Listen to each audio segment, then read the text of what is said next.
தமிழ்நாட்டு மக்கள் அனைவருக்கும் வணக்கம். குரூப் 1க்கான நோட்டிபிகேஷன் இப்ப ரிலீஸ் ஆச்சு. அந்த நோட்டிபிகேஷன்ல என்ன சொல்லிருக்காங்க, ஸ்டடி பிளான் அதெல்லாம் முன்னாடியே நான் வீடியோ போட்டேன். இப்ப அந்த நோட்டிபிகேஷன்ல வேகன்சியை பொறுத்த வரைக்கும் பாத்தீங்கன்னா வெறும் 26 வேகன்சி தான். இது தமிழ்நாடு வரலாற்றிலே மிக மிக மிக மிக குறைவான வேகன்சி. வெறும் 26 வேகன்சி தான். இத பார்த்துட்டு நிறைய ஸ்டூடண்ட்ஸ் என்ன கேக்குறாங்க அப்படின்னா, சார் நான் அடுத்து குரூப் 2 எக்ஸாமுக்கு படிச்சிட்டு இருக்கேன், குரூப் 4க்கு படிச்சிட்டு இருக்கேன், இதுல 26 வேகன்சி தான். அப்ப குரூப் 2 குரூப் 4 என்ன சார் வேகன்சி எல்லாம் வருமா வராதா, நம்பி படிக்கலாமா வேணாமான்னு சொல்லிட்டு நிறைய ஸ்டூடண்ட்ஸ் கேட்டுட்டாங்க. அது ஒரு பக்கம். இன்னொரு பக்கம் இந்த வேகன்சி 26 வேகன்சி வந்துருச்சா, வந்ததோட சில நபர்கள், நான் எல்லாத்தையும் சொல்ல வரல, சில நபர்கள் 26 வேகன்சினா என்ன, நமக்கு வேண்டியது ஒரு வேகன்சி தானே, உனக்கு வேண்டியது ஒரு வேகன்சி தானே. நான் ஃபர்ஸ்ட் சொல்றேன் பாருங்க, இந்த உனக்கு வேண்டியது ஒரு வேகன்சின்னு சொல்லக்கூடிய கலாச்சாரம் இருக்குல்ல, இதை கண்டிப்பா ஒழிச்சு கட்டணும். நான் அப்படிதான் சொல்லுவேன். இது எப்ப ஆரம்பிச்சதுன்னு தெரியல. எல்லாத்துக்கும் எதாலும் உனக்குன்னு வேண்டியது ஒரு வேகன்சி தானே. இப்ப நாளைக்கு ஒரு வேகன்சி தான் வருது வச்சுக்குவோம், நாளைக்கு ஒரே ஒரு வேகன்சி தான். அப்ப உனக்கு வேண்டியது ஒரு எப்ப வந்ததே ஒரு வேகன்சியா. அதனால இந்த உனக்கு வேண்டியது ஒரு வேகன்சி எல்லாம் மோட்டிவேஷன் வேணா நல்லா இருக்கும், உனக்கு நிறைய உந்து சக்தி மாதிரி தோணும். ஆனா நீங்க அப்படி பார்க்க கூடாது. இது எப்படி பார்க்கணும் அப்படின்னா, வந்தது 26 வேகன்சியா, ஒருவேளை 90 வேகன்சி வந்துச்சுன்னு வைங்க, அப்ப 26 மாணவர்கள், அதாவது 26 ஏழை மாணவர்கள் உள்ள போறாங்க, குரூப் 1 ஆபீசர் செலக்ட் ஆறாங்கன்னு வச்சுங்களேன். அப்பனா 21 நபர்களுக்கு நீங்க போஸ்டிங் வழங்க போறீங்க. இதே 90னா அதிகமா 90 மாணவர்கள் ஏழை மாணவர்களுக்கு நீங்க போஸ்டிங் வழங்க போறீங்கன்னு அர்த்தம். அதாவது அவங்களோட சேவை 26 90க்கு மாறுது. அப்ப அதிகமான நபர்களுக்கு நீங்க வேலை கொடுக்குறீங்கன்னு அர்த்தம். அப்படிதான் நீங்க பார்க்கணும். 26 வேகன்சியா, உனக்கு வேண்டிய ஒரு வேகன்சி, 26க்குள்ள தம்ம புடிச்சு படி, ஏதாவது ஒண்ணு செய்யி, ஏதாவது மோட்டிவேஷன் ஆகி படிச்சு 26க்குள்ள போயிடு. அதுல டிஎஸ்பி இல்ல, வேகன்சில டிஎஸ்பி காணோம். இது வரைக்கும் வரலாற்றுல டிஎஸ்பி காண போய் வரலாறே இல்ல. இப்பதான் பாக்குறோம் டிஎஸ்பின்னு ஒரு இதே இல்ல. இப்ப அதுல எத்தனை வேகன்சின்னு சொல்லக்கூடிய அந்த பாக்ஸ் எம்டியா இருக்கு. எங்கயா டிஎஸ்பின்னு காணன்னு சொல்லிட்டு எல்லாம் தேடிட்டு இருக்காங்க, எங்கப்பா டிஎஸ்பி காணன்னு சொல்லிட்டு தேடிட்டு இருக்காங்க. அந்த நிலைமைக்கு வந்துருச்சு இப்ப. அப்ப நம்ம இது நீங்க ஒண்ணு இல்ல நான் உங்களுக்கு காட்டுறேன் பாருங்க, நான் உங்களுக்கு காட்டுறேன். ஏன்னா உனக்குன்னு வேண்டியது ஒரு வேகன்சி அந்த நபர்களுக்கும் காட்டுறேன். பிளஸ் இது என்ன, இதுல இருக்கக்கூடிய உண்மையை நீங்க புரிஞ்சுக்கணும். ஃபர்ஸ்ட் இதுல ஆட்சி இதெல்லாம் மாறி ஃபர்ஸ்ட் ஒரு உண்மையை புரிஞ்சுங்க. என்னன்னு பாருங்க, 2014 இருந்து சும்மா கடந்த ஒரு 12 வருஷம் மட்டும் எடுத்துக்குவோம். 2014ல 79 வேகன்சி, 2015ல குரூப் 1க்கு 74 வேகன்சி விட்டுருக்காங்க, 2017ல 131, 2019ல 139, 2020ல 66 வேகன்சி. ஞாபகம் வச்சுங்க, 2020 கொரோனா காலகட்டம். 2022ல 92 வேகன்சி, 2024ல 90 வேகன்சி, 2025ல போன வருஷம் 72 வேகன்சி, இப்ப 2026ல 26 வேகன்சி. நீங்களே பாருங்க, இந்த நம்பர்ஸ்லாம் பாருங்க, இந்த நம்பரை பாருங்க. சோ ஜஸ்ட் இந்த நம்பர்ஸ்ல எவ்வளவு இருக்கு, இந்த நம்பரை பாருங்க. இப்ப நீங்க இன்னொன்னு கேள்வி கேட்கலாம், சில நபர்கள் இப்படி கேள்வி கேட்பீங்க, சரி இந்த 2015ல இருந்து 2017 வரைக்கும் வந்திருக்கேன், 2014 மிஸ் ஆகுது, இப்ப என்ன சொல்ல போறேன்னு கேட்பீங்க. நல்லா புரிஞ்சுங்க, 2016 மிஸ் ஆனாலும் 2017ல 131 வந்திருக்கு. 2 வருஷத்தை நீங்க பாதியா உடைச்சு விட்டா கூட 60 வேகன்சி வருது. 130 ஒரு வருஷம் மிஸ் ஆனாலும் 131 பாதியா உடைச்சு விட்டா 60 வேகன்சி. அப்பயும் 26ல இருந்து ஒரு 40 வேகன்சி அதிகமா தான் இருக்கு. சரி, அப்படி பார்த்தா கூட இங்க இருந்து உங்களுக்கு மிஸ் ஆகுது 92, இங்க ஒரு வருஷம் மிஸ் ஆகுதுன்னு சொன்னாலும் கூட 92 ரெண்டா உடைச்சு விட்டா கூட 45 வேகன்சி 46 வேகன்சி வருது. அந்த 46 வேகன்சி 26 விட 20 அதிகமா இருக்கு. இது உங்களுக்கு புரிஞ்சுக்க முடியுதா? அதனால இதை நீங்க எப்படி சொன்னாலும் எப்படி நீங்க மாத்தி எப்படி யோசிச்சாலும் சரி, வேகன்சி கம்மி தான், வேகன்சி மிக மிக குறைவு தான். அதை நீங்க அப்ப விட்டாங்க, அப்ப இருக்கிறத இப்ப எடுத்து போடுறாங்க, இதுக்கப்புறம் சேர்ப்பாங்க, இதுக்கப்புறம் எவ்வளவு சேர்ப்பாங்க, எவ்வளவு சேர்க்க முடியும் கொஞ்சம் யோசிச்சு பாருங்க. என்ன 26 126 மாறுமா, 26 96 மாறுமா, 26 76 மாறுமா, எவ்வளவு சேர்க்க முடியும்? எவ்வளவு உங்களை ஆடண்டம் கொடுப்பாங்க, எந்த எண்டம் வேணா கொடுங்க, எவ்வளவு சேர்க்க முடியும்? ஆனா எக்ஸாம் வந்துருது, இதுக்கப்புறம் வேகன்சி எவ்வளவு இன்க்ரீஸ் பண்ண முடியும் அதையும் யோசிக்கணும். நீங்க தேர்தல் காலகட்டம் அப்படின்னா இதுல தேர்தல் காலகட்ட வருஷமும் இருக்கு, ரைட்டா? அதுல இருந்து வேகன்சி அதிகமான காலகட்டமும் இருக்கு. அப்ப இத நீங்க நல்லா புரிஞ்சுக்கணும். வேகன்சி குறைவு, இதுக்கு கவர்மெண்ட் என்ன சொல்ல போறாங்க, டிஎன்பிஎஸ்சி என்ன கவர்மெண்ட் என்ன கொடுக்கறாங்க, வேகன்சியா ரிலீஸ் பண்றாங்க. டிஎன்பிஎஸ்சி 1008 கோரிக்கை வச்சிட்டு இருக்கோம், அவுட் சோர்ஸ் அது இதுன்ட்டு, ரைட்டா? இந்த விஷயத்துக்கு ஏன்னா காலி படியில நான் நிரப்புவோம் சொல்லிட்டு தான் ஆட்சியை பிடிச்சிருக்காங்க. அதை நோக்கிதான் அந்த மாற்றம்ங்கிற நோக்கிதான் போட்டிருக்கோம். இந்த மாற்றம்னா என்ன விதமான மாற்றம்? இந்த 7 6 மாதிரி இங்க வந்துருச்சா, இந்த 2 அப்படியே இங்க வந்துருச்சா, இதான் மாற்றமா? மாற்றமா என்ன புரியல, மாற்றம்னா என்ன மாற்றம்? அப்ப நம்ம கேள்வி கேட்கணுமா இல்லையா? யார் வேணா இருங்க, இந்த கவர்மெண்ட் இந்த மாதிரி ஒரு பாலிசில குரூப் 1 ஒரு ரெக்ரூட்மெண்ட் பண்ணிட்டு இருக்கீங்க அப்படின்னா இந்த மாதிரி வரிசையில வரப்ப இந்த அளவுக்கு வேகன்சி ஏன் குறையுது? அரசாங்கம் பதில் சொல்லி ஆகணுமா ஆகக்கூடாதா? இததான் நம்ம கேள்வி கேட்கிறோம். நம்ம இந்த குரூப் 1 எனக்கு நல்லாவே தெரியும். இந்த குரூப் 1 வேகன்சி மட்டும் விட்டுறக்கூடாது. ஏன்னா அதை வச்சுதான் குரூப் 2 குரூப் 4க்கு மாணவர்கள் நல்லா போக்கஸோட படிப்பாங்க, ஒரு மோட்டிவேஷனோட படிப்பாங்கன்னு சொல்லிட்டு எனக்கு நல்லாவே இந்த குரூப் 1 வேகன்சியை நான் எதிர்பார்த்துட்டே இருந்தேன். ஏன்னா இதான் ஃபர்ஸ்ட் குரூப் 1 நம்பி தான் குரூப் 2 குரூப் 1 போகுது. அதனால எனக்கு குரூப் 1 வேகன்சின்னு ஒன்று கண்டிப்பா அதிகமாக தான் விடணும்னு சொல்லிட்டு எதிர்பார்த்துட்டே இருந்தேன். இந்த குரூப் 1 வேகன்சி டேட் 23 சொல்லியிருந்தாங்களா, ஒரு வாரம் முன்னாடியே எப்படியாவது நம்ம இந்த குரூப் 1 வேகன்சி இன்க்ரீஸ் பண்ணணும் அப்படின்னு சொல்லிட்டு நம்ம அமைச்சரை பார்க்கணும்னு சொல்லிட்டு நம்மளும் முடிவெடுத்தோம். அதனால நம்ம திருச்சி பக்கத்துல நம்ம தெரிஞ்ச ஒரு எம்எல்ஏ பேசணும். இது மாதிரி சார் என்ன இது இந்த வருஷம் வேகன்சிஸ் எல்லாம் வரப்போகுது, இந்த ஸ்கூல் புக் அவுட் சோர்ஸ்ல இருந்தா கேள்வி கேட்கறாங்க, நம்ம பேசணும் அப்படின்னு சொல்லிட்டு நம்ம மினிஸ்டர் பார்த்து பேசணும் அப்படின்னு சொல்லிட்டு சொன்னோம். ரைட்டா?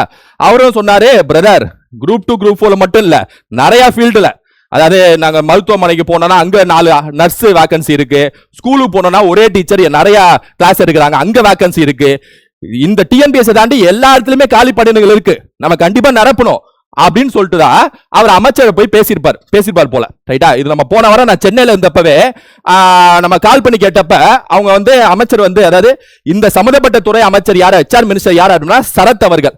அவர் அந்த ட்ரைனிங் பீரியட்ல இருந்திருப்பாங்க போல. பரவாயில்ல, சென்னையில இருந்தப்ப அவரை மீட் பண்ற மாதிரி இருந்துச்சு. அப்ப ட்ரைனிங் பீரியட்ல இருந்திருப்பாங்க போல. அந்த ட்ரைனிங்னா இந்த சட்டசபை போதுமே ட்ரைனிங் கொடுப்பாங்களா, அப்ப எம்எல்ஏ பேசியிருக்காரு. இப்ப நம்ம தெரிஞ்ச எம்எல்ஏ பேசியிருக்காரு. அப்ப அவர் என்ன சொல்லியிருக்காரு அப்படின்னா, யாரே HR மினிஸ்டர் சரத் அவர்கள் என்ன சொல்லியிருக்காரு அப்படின்னா, இந்த எம்எல்ஏ நம்ம நபர்ட்ட என்ன சொல்லியிருக்காரு அப்படின்னா, இந்த மாதிரி இதுக்கு முன்னாடியே நிறைய அகாடமிகள் பேசிட்டு போயிருக்காங்க, இந்த மாதிரி விஷயம் இருக்குல்ல, இந்த மாதிரி பெட்டிஷன் இந்த மாதிரி விஷயம்லாம் உடனெல்லாம் தீர்க்க முடியாது, கொஞ்சம் காலகட்டம் ஆகும், கொஞ்சம் டைம் எடுக்கும். ரைட்டா? உடனெல்லாம் செய்ய முடியாது. அதனால நீங்க அவர் வந்தாலும், யாரு குருநாத் அகாடமி வந்தாலும் கூட சும்மா வேணா பேருக்கு வேணா பெட்டிஷன் வேணா நான் ரிசீவ் பண்ணிக்கிறேன், மற்றபடி எதுவும் இல்ல டக்குன்னுலாம் முடிவெடுக்க முடியாது அப்படின்னு சொல்லியிருக்காரு. அதாவது நான் என்ன பேச போறேன், நான் எதை பத்தி பேச போறேன், இல்ல அவுட் சோர்ஸ்னு ஒன்று இருக்கு, அதுல நிறைய விஷயங்கள் இருக்கு, அதை பத்தி பேச போறேன். நான் என்ன பேச போறேன்னு கவனிக்காம இத்தனை அகாடமிக்கு வந்திருக்காங்க, இப்படிதான் இததான் பேச போறாரு, இதான் எப்படியும் பேசுவாங்க அப்படின்னு சொல்லிட்டு ஒரு சலிப்பு தட்டுற மாதிரி, என்ன இத்தனை பேர் வந்துட்டே இருப்பீங்களா அப்படின்னு சொல்லிட்டு ஒரு சலிப்பு தட்டுற மாதிரி ஒரு பதில் சொல்லியிருக்காரு. இருந்தாலும் நம்ம செக்ரட்டரி போய் பார்த்தோம், அங்கேயும் மினிஸ்டர் இல்ல. இது போன வாரம் நடந்தது. ஏன்னா குரூப் 1 நோட்டிபிகேஷன் முன்னாடி போய் நிறைய பார்த்திருப்பாங்க. ஆனா இந்த குரூப் 1 நோட்டிபிகேஷன் முன்னாடி ஒரு ரிமைண்டர் மாதிரி கொடுக்கணும், அந்த ஒரே நோக்கத்துக்காக நம்ம இந்த முடிவு எடுத்து இந்த மாதிரி ஒரு இதை பண்ணோம். ரைட்டா? சரின்னு சொல்லிட்டு வந்தோம். செக்ரட்டரி பில்டிங் போனா அங்கேயே HR மினிஸ்டர் இல்ல, சரின்னு சொல்லிட்டு வந்துட்டோம். இப்ப சரி ஓகே, நம்ம போய் பார்த்திருக்காங்க, இதுக்காக நாச்சும் வேகன்சி கொஞ்சம் நிறைய அகாடமியில் போய் பார்த்திருக்காங்க, அதை மதிச்சுனாச்சும் கொஞ்சம் வேகன்சிக்கு ஏதாவது ஒரு முயற்சி எடுத்து கொஞ்சம் வேகன்சி அங்கங்க எல்லாத்தையும் இது பண்ணி கொஞ்சம் அதிகமான வேகன்சி கொடுக்க வாய்ப்பு இருக்கு போல. ஏன்னா அது காலி பணியிடங்கள் சொல்லிதான் அரசு பிடிச்சிருக்காங்க. ரைட்டா? நிறைய காலி பண்ண நிரப்ப போறோம்னு சொல்லிதான் வேலை வாய்ப்பு கொடுக்க போறோம்னு சொல்ல பிடிச்சிருக்காங்க. அதனால எப்படியும் பண்ணுவாங்கன்னு சொல்லிட்டு குரூப் 1 வேகன்சி வரைக்கும் வெயிட் பண்ணி பார்த்தேன். குரூப் 1 நோட்டிபிகேஷன், அதாவது குரூப் 1 நோட்டிபிகேஷன் வரைக்கும் வெயிட் பண்ணி பார்த்தேன். நோட்டிபிகேஷன் வந்துருச்சு. நோட்டிபிகேஷன் பார்த்தா 26, மிகப்பெரிய ஷாக்கு.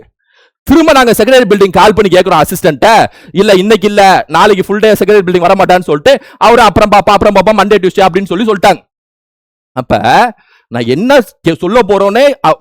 சொல்ல போறோம், நம்ம கருத்து என்ன, அது ஒரு சீரியஸான ஒரு விஷயம், அது உள்வாங்கிறதுக்கு முன்னாடியே இத்தனை பார்த்தாங்க, வேணா பேருக்கு வாங்கி வைக்கிறோம், இததான் சொல்ல போறாங்கன்னு அவரே நினைச்சுக்கிட்டு சொல்றது, இது எந்த விதத்துல இது சரியான போக்கு நீங்களே சொல்லுங்க. ரைட்டா? நீங்களே இதை குறை சொல்றதுக்கோ இது சொல்றதுக்கோ இல்ல, இது அதுக்காக நான் பேசல, மாணவர்கள் சார்பா பேசுறோம். ஏன்னா நான் தனிப்பட்ட முறையில டெண்டரை பிடிக்கணும், கான்ட்ராக்ட பிடிக்கணும்னு சொல்லிட்டு ஏன் சொந்தத்துக்கு போல 20 லட்சம் மாணவர்கள் 20 லட்சம் மாணவர்கள் சார்பா போறோம்.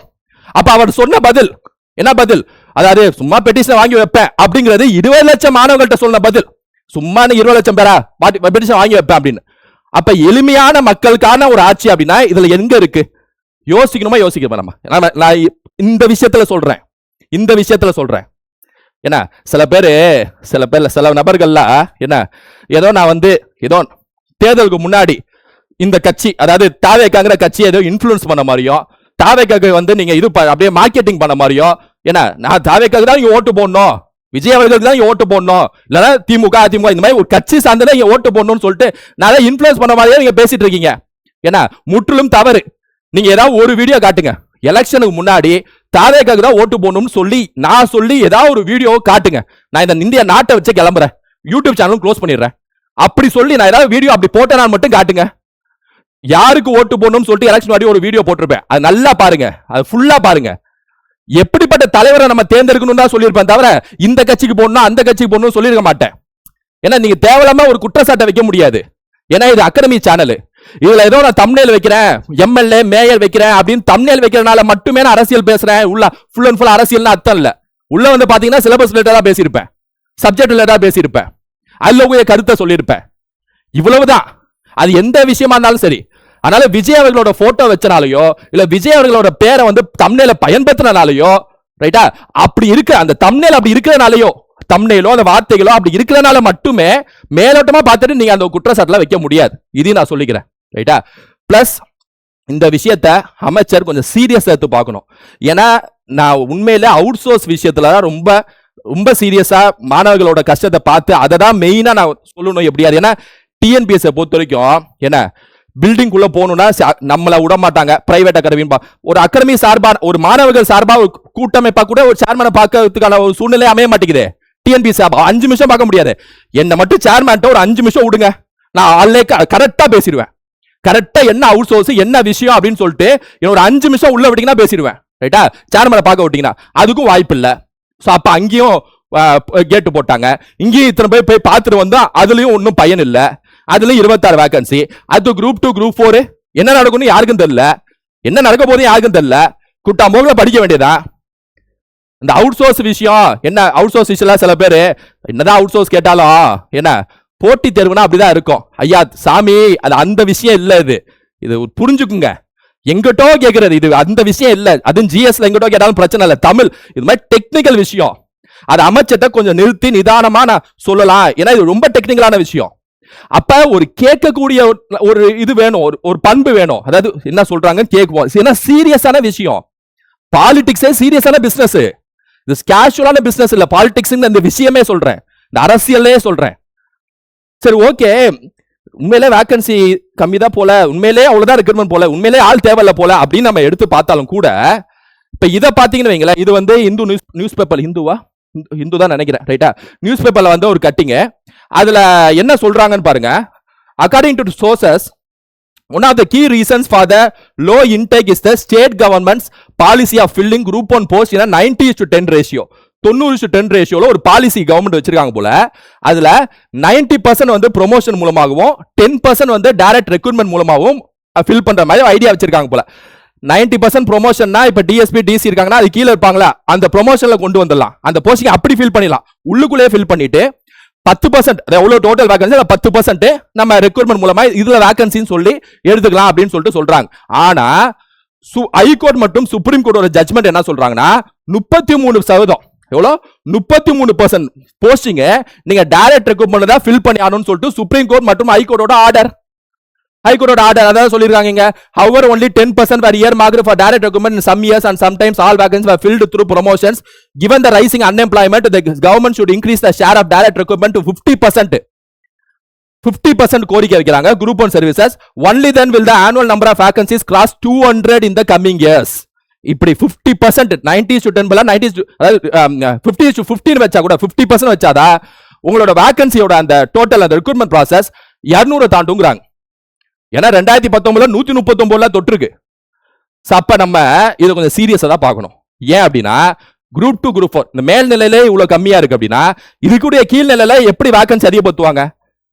அப்ப அதுக்கு ஒரு கேரண்டி கொடுக்கணும்ல, அதுக்கு ஒரு அறிக்கை விடணும்ல. குரூப் 2 குரூப் 4 பிரச்சனை இல்ல, வேகன்சி இவ்வளவு இருக்கும். ஏன்னா குரூப் 2 வேகன்சி 5000+ எதிர்பார்க்கறாங்க, குரூப் 4 வேகன்சி 10,000+ எதிர்பார்க்கறாங்க.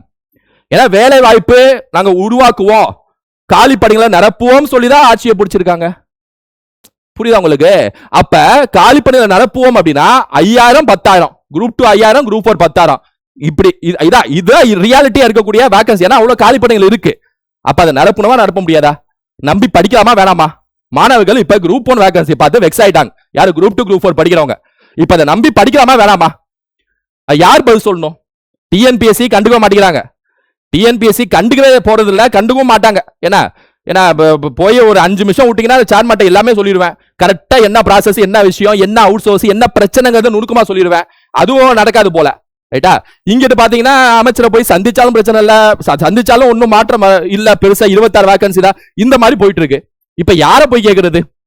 20 லட்சம் மாணவர்கள், கிராமத்துல படிக்கக்கூடிய ஏழை மாணவர்கள், எப்படியாவது வேலையை வாங்கணும்னு நினைக்கக்கூடிய மாணவர்கள், கடனை வாங்கினாச்சு படிக்கணும்னு நினைக்கக்கூடிய மாணவர்கள், வீடை காப்பாற்றணும்னு படிக்கக்கூடிய மாணவர்கள், இவங்க யாரை நம்புறது? இவங்களுக்கு எப்படி ஒரு வேலை வாய்ப்பை உருவாக்குறது? யாரை நம்பிதான் படிக்கிறது? யார்கிட்ட போய் தான் கேட்கறது அப்படின்னு ஒரு கேள்விக்குறி இப்ப வருது. கேட்டாலும் நடக்க மாட்டேங்குது அப்படிங்கிற ஒரு இதுவும் வருது, கேள்விக்குறியும் வருது. அப்ப இந்த விஷயத்த முதல்வர்கிட்ட எடுத்துட்டு போறதா சரி, அதாவது அமைச்சர் தாண்டி நம்ம முதல்வர்கிட்ட எடுத்துட்டு போறதா சரி. ஏன்னா இது ரொம்ப சீரியஸான விஷயம், இந்த வேகன்சி விஷயம். குரூப் 1ல ஆரம்பிக்குது. என்ன 26 என்னத்த இது அப்படின்னு குரூப் 1 அப்படின்னு நினைக்காதீங்க. இது அப்படி நினைக்க முடியாது. ஏன்னா அடுத்த குரூப் 2 குரூப் 4 வெயிட்டிங்ல இருக்கு. புரியுதா இல்லையா? இப்ப மாற்றம்னா எல்லாத்துலயுமே மாற்றம் வரணும். நான் சொல்றேன், ஊழலை ஒழிப்போம், ஊழலை நாங்க தடுப்போம் அப்படின்னு இந்த ஆட்சி சொல்றாங்க, நல்லது. ஆனா அந்த ஒரு விஷயத்துக்காக மட்டுமே ஊழலை ஒழிப்போம், ஊழலை தடுப்போம், என்ன இருந்தாலும் ஊழலை ஒழிச்சிருவோம் அப்படின்னு அந்த ஒரு விஷயத்துக்காக மட்டுமே மத்த எல்லா விஷயத்திலையும் காம்ப்ரமைஸ் ஆக முடியாதுல, மத்த எல்லா விஷயத்திலையும் சகிச்சுட்டு போக முடியாதுல. அப்படியும் பார்க்கணும்ல. ஊழலை ஒழிப்போம், சூப்பர். இது வரைக்கும் கடந்த 50 காலம் 60 காலம் ஆட்சியில் ஊழல் செய்த அந்த ஊழலை நாங்க ஒழிச்சிட்டு போப்பா, கமிஷனை ஒழிப்போம்ப்பா, லஞ்சத்தை ஒழிப்போம்ப்பா, சூப்பர். ஆனா அதுக்காக மட்டுமே மத்த எல்லாத்தையும் சகிச்சுட்டு போக முடியாது, அதையும் பார்க்கணுமே. அப்ப அவரு சொன்னபடி, அமைச்சர் சொன்னபடி பாத்தீங்கன்னா இன்னும் கொஞ்சம் டைம் கொடுங்கன்னா 6 மாசம் டைம், எல்லாமே 6 மாசம் டைம் கேக்குறாங்க. 6 மாசம் எல்லாத்துக்குமே 6 மாசம் டைம்னா எப்படிங்க? நியாயமா தான் நம்ம கேட்கணுங்க. 6 மாசம் டைம், 6 மாசம் டைம்னா பேசாம எலெக்ஷன் ஆச்சு 6 மாசம் கழிச்சு நடத்திருக்கீங்க. ஏங்க இப்ப நடத்துறீங்க? எல்லாத்துக்கும் 6 மாசம்னா எலெக்ஷன் 6 மாசம் கழிச்சு நடத்திருக்க வேண்டியதானே? இப்ப கரண்ட் இல்ல, சென்னையில கரண்ட் இல்ல, ஒரு பெரிய பிரச்சனை தான். கரண்ட் இல்லன்னு சொல்லிட்டு ஃபேன் இப்ப ஆஃப் ஆகுது, கரண்ட் இல்ல. உடனே தானே வேர்க்கும், உடனே தானே அவனுக்கு வேர்க்கும், இல்ல 6 மாசம் கழிச்சு வேர்க்குமா? உடனே வேர்க்கும். வேற என்ன செய்யறதுன்னு தெரியல, அடுத்த நாள் வேலைக்கு போகணும். அப்ப தயவு செஞ்சு சொல்லிக்கிறேன், இந்த ஆட்சிக்கு தயவு செஞ்சு சொல்லிக்கிறேன், இந்த விஷயத் மற்ற எல்லா விஷயங்களும் அவங்கவுங்க கோரிக்கை வைப்பாங்க, மற்ற எல்லா விஷயங்களும் நீங்க பாப்பீங்க. ஆனா இந்த விஷயத்துல கொஞ்சம் சீரியஸா முடிவெடுக்கக்கூடிய ஒரு விஷயம், வேகன்சி, இந்த குரூப் 1 வேகன்சிஸே இன்க்ரீஸ் பண்ணணும், பிளஸ் அவுட் சோர்ஸ். இதை விட மிக தீவிரமான ஒரு விஷயம், அது டிஎன்பிஎஸ்சி பதில் சொல்லியே ஆகணும். எஸ்எஸ்எல்சி ஸ்டாண்டர்ட்னு சொல்லிட்டு வெளில எங்கிட்டோ போய் எடுக்கிறாங்க. அது மாதிரி தான் இப்ப வருமா? வர குரூப் 4 அப்படிதான் வருமா? ஏன்னா போன குரூப் 4ல அப்படிதான் மாணவர்கள் சந்திச்சாங்க பிரச்சனையை. அதே மாதிரி இந்த குரூப் 4 சந்திப்பாங்களா? ஒரே ஒரு பதில், இல்ல நாங்க அது மாதிரி இருக்க மாட்டோம். இல்ல போன குரூப் 2ல எப்படி கேட்டோமோ அது மாதிரி கேட்போம், ஈஸியா இல்ல மீடியம் லெவல்ல. ஏன்னா ஸ்கூல் புக்கை தாண்டினாலும் கூட அந்த சிலபஸ்குள்ளேயும் ரொம்ப போக மாட்டோம். 1950 டிஎன்பிஎஸ்சி இருந்து இப்ப வரைக்கும் ஒரு அறிக்கையும் வரல. அப்ப யாரை கேட்கறது? டிஎன்பிஎஸ்சி உள்ள போக முடியல, சேர்மனை சந்திக்க முடியல, அமைச்சரை சந்திச்சாலும் வேகன்சி கம்மியா இருக்கு. அப்புறம் என்ன? அப்ப முதல்வரை சந்திக்கிறதா ஒரே விஷயம். அப்ப முதல்வர்கிட்ட, ஏன்னா முதல்வர் சிஎம்லாம் இதுக்காகலாம் சிஎம் போயிட்டு பெரிய பெரிய இண்டஸ்ட்ரியலிஸ்ட் ஓகே இதெல்லாம் என்ன அப்படின்னு சொல்லிட்டு நீங்க நினைப்பீங்க. இதுல வந்து ஒரு ஆள் நானோ இல்ல ஒரு ஆள் வேற அகாடமி ஒரு ஆளோ இல்ல, 20 லட்சம் மாணவர்கள். அப்ப முதல்வர் நிராகரிக்கிறார் அப்படின்னா 20 லட்சம் மாணவர்களை நிராகரிக்கிறார் அர்த்தம். ஏன் ஒத்தன இல்ல, நல்லா புரிஞ்சுக்கணும், ரைட்டா? நான் ஏதோ சொந்த விஷயத்துக்காக மற்ற அகாடமி கூட சொல்ல முடியாது. அவங்க பொது நலனுக்காக போய் கேட்கக்கூடிய கோரிக்கை அது, சொந்த கோரிக்கை இல்ல. ஏன்னா ஒரு அமைச்சர்கிட்ட போய் பார்க்கணும் அப்படின்னா 2 விதமா இருக்கும், சொந்த கோரிக்கை, பொதுநல கோரிக்கை. இது பொதுநல கோரிக்கை, பப்ளிக்காக போறது, மாணவர்களுக்காக போறது, சொந்தத்துக்காக போறது இல்ல. அதையும் நம்ம கேட்கணுமா கேட்க கூடாதா? இல்ல சொல்லுங்க, நீங்களே சொல்லுங்க.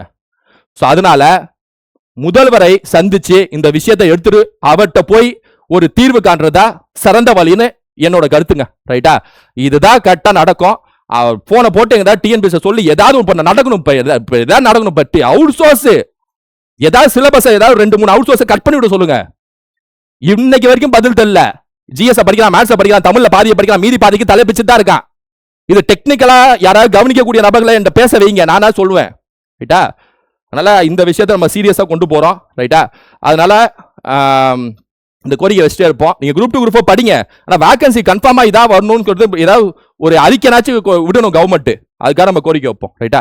இதை இன்னொரு சந்திப்போம். Thank you students.